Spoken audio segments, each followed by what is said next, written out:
Hey, so I have a 2011 Duramax, and like some of y'all may have noticed, or with your trucks, that the overhead console, it's not really a console, but just kind of where your map lights are, can break when you try to change the bulbs out or just kind of whatever.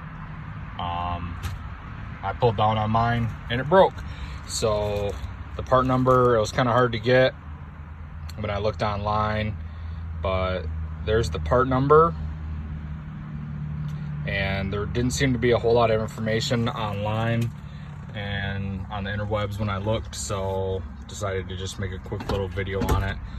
It pulls down pretty easy. There's your little pressure clips there, and then you have your little Torx bit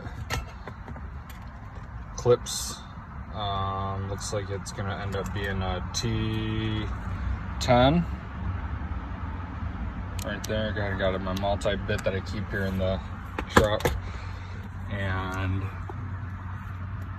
so what you'll have is you have one that kind of has a locator pin right there, and that'll mate up with the one right there. You kind of see one right here is flush, and then the other one, sorry, doing this one-handed here, has kind of a female socket there.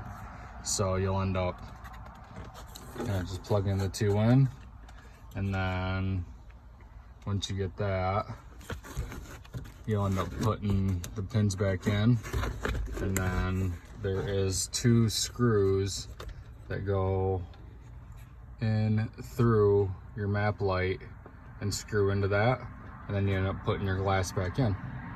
So just a quick little video back in on that, and I'll put the second part back in once I get the clips in and the rest of the bolts. So one quick second, a little movie magic.